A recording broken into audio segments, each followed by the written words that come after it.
Olá! Hoje a gente vai mergulhar numa ideia que é, de verdade, muito poderosa para a gente pensar em como melhorar os serviços públicos. Vamos falar sobre como criar valor para a sociedade. E isso, olha, vai muito além daquela ideia de buscar só a eficiência. Então, vamos direto ao ponto. Com certeza, muita gente já ouviu aquela frase: o governo tem que ser gerido como uma empresa, né? Mas será que essa ideia funciona mesmo? Pensa só.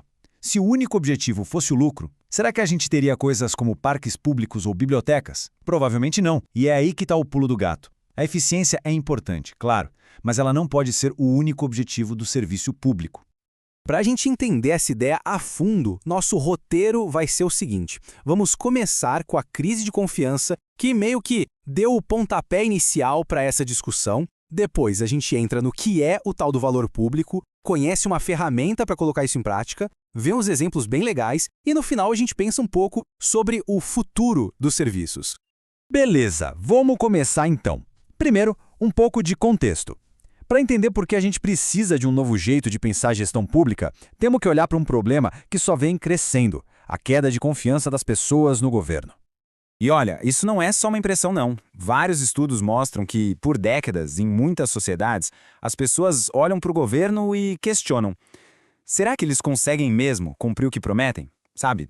Desde os serviços mais básicos até garantir o bem-estar da economia. E é essa desconfiança generalizada que acendeu um alerta, uma urgência, para encontrar novas soluções, novos jeitos de gerenciar a coisa pública. E essa urgência toda nos joga bem no meio de um debate fundamental, sabe? Sobre como o setor público deveria funcionar. Então vamos comparar duas grandes filosofias de gestão que marcaram as últimas décadas. De um lado, a gente tem o que se chama de nova gestão pública. A ideia aqui foi basicamente importar a lógica do setor privado, sabe? Foco total em eficiência, economia, e o cidadão era visto como um cliente. Do outro lado, surge a gestão de valor público, que vira o jogo. A perspectiva muda completamente. O foco agora é no bem coletivo, nos resultados para a sociedade.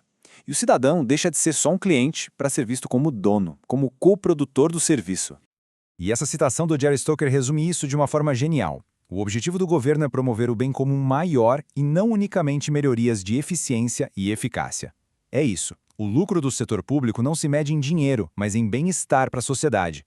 A pergunta-chave muda de quanto isso custou para que bem coletivo a gente conseguiu criar com isso. Tá, mas como é que se cria esse tal valor público na prática? Como um gestor público faz isso acontecer? É aí que entra uma ferramenta que é, ao mesmo tempo, simples e muito, muito poderosa. Ele a chamou de triângulo estratégico. A ideia é pensar nesse triângulo como uma espécie de mapa, um guia, para alinhar três forças que são essenciais. Se elas estiverem alinhadas, uma boa ideia tem tudo para virar um impacto positivo de verdade na vida das pessoas.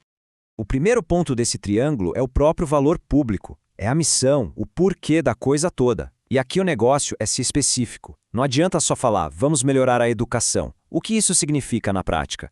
É reduzir o tempo de espera, aumentar a prevenção? Qual é o resultado social valioso que a gente está buscando? Depois vem o segundo ponto: legitimidade e apoio. Porque, vamos combinar, uma ideia genial sem apoio não vai a lugar nenhum, né? Esse ponto fala sobre conseguir o ok, a autorização para seguir em frente. E isso vem tanto do lado político quanto da própria sociedade. Tem verba para isso? A comunidade está junto nessa? Sem esse apoio, a melhor das intenções morre na praia. E por fim, o terceiro ponto do triângulo: a capacidade operacional. Aqui é o pé no chão, é o como. A gente tem a equipe certa para fazer isso? A tecnologia necessária? Os processos estão no lugar? É a ponte que conecta a visão com a entrega real do serviço. É ter a máquina funcionando para fazer acontecer. O grande desafio do gestor público, então, é manter esses três pontos sempre alinhados. Eles precisam se reforçar o tempo todo. Pensa assim: uma missão clara e valiosa, com o apoio político e da comunidade, e com a capacidade de entregar o prometido. É quando esses três se encaixam que a mágica acontece. Se um deles falhar, a estrutura toda fica bamba e o projeto pode ir por água abaixo. A teoria é muito legal, né? Mas nada como ver a coisa funcionando na prática. Então vamos dar uma olhada em alguns exemplos do mundo real que mostram direitinho o que é essa criação de valor público. Imagina essa cena. Uma bibliotecária percebe que todo dia depois da aula, a biblioteca vira uma espécie de creche improvisada. Um monte de criança ali sozinha. Em vez de reclamar ou ver aquilo como um problema, ela fez a pergunta-chave. Peraí, que oportunidade a gente tem aqui? Que valor a gente pode criar com essa situação? E o resultado foi incrível. A biblioteca, que antes só emprestava livros, começou a criar um valor público totalmente novo. Passou a oferecer um cuidado social para esses jovens, ajudou a diminuir a delinquência na área, fortaleceu os laços da comunidade e até criou chances de interação com pessoas mais velhas. Isso é a essência do valor público, enxergar além do óbvio e transformar um desafio em um benefício para todo mundo. Agora vamos pensar em uma escala gigante. Pega o NHS, o Serviço Nacional de Saúde do Reino Unido. O valor que ele cria vai muito, mas muito além de só curar uma pessoa doente. Um sistema de saúde universal significa ter uma força de trabalho mais saudável, mais produtiva. Significa menos impacto de doenças nas famílias e, no fim das contas, uma economia mais forte para todo o país. E aqui tem um exemplo que parece ter saído do manual do Triângulo Estratégico, o Serviço Digital do Governo do Reino Unido, o GDS. Olha só como os 3 pontos se conectam.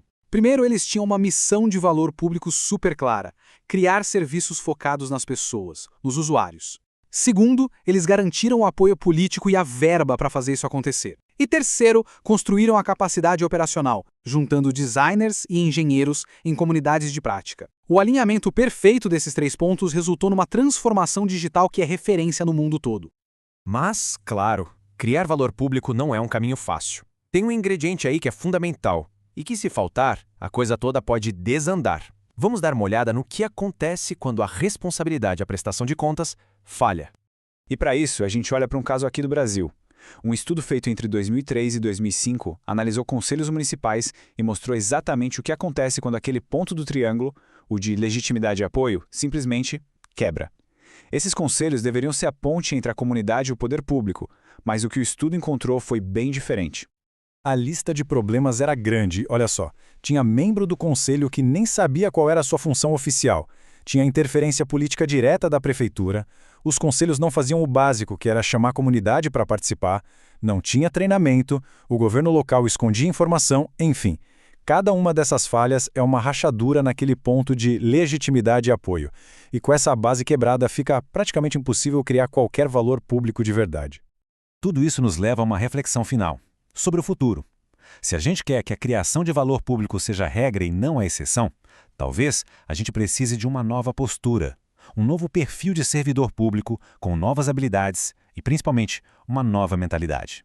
Essa nova forma de atuar no serviço público se baseia em 4 características. Primeiro, sabedoria, para pensar no longo prazo, antecipar o que vem pela frente. Segundo, imaginação, para conseguir desenhar mudanças e, ao mesmo tempo, manter as coisas funcionando. Terceiro, colaboração, porque hoje ninguém resolve nada sozinho, é preciso trabalhar em parceria. E por último, e talvez o mais importante, humildade. Humildade para testar, para aprender com o erro, para rever o que se pensava que era certo. No fundo, é uma mudança de uma mentalidade de seguir regras para uma de resolver problemas. E isso nos deixa com a última pergunta. E essa não é só para os gestores públicos, não. É para todo mundo. Quando a gente olha para a nossa cidade, para o nosso bairro, a pergunta que fica no ar é: qual é o próximo valor público que a gente deveria criar? Qual é a próxima grande contribuição que podemos e devemos construir juntos?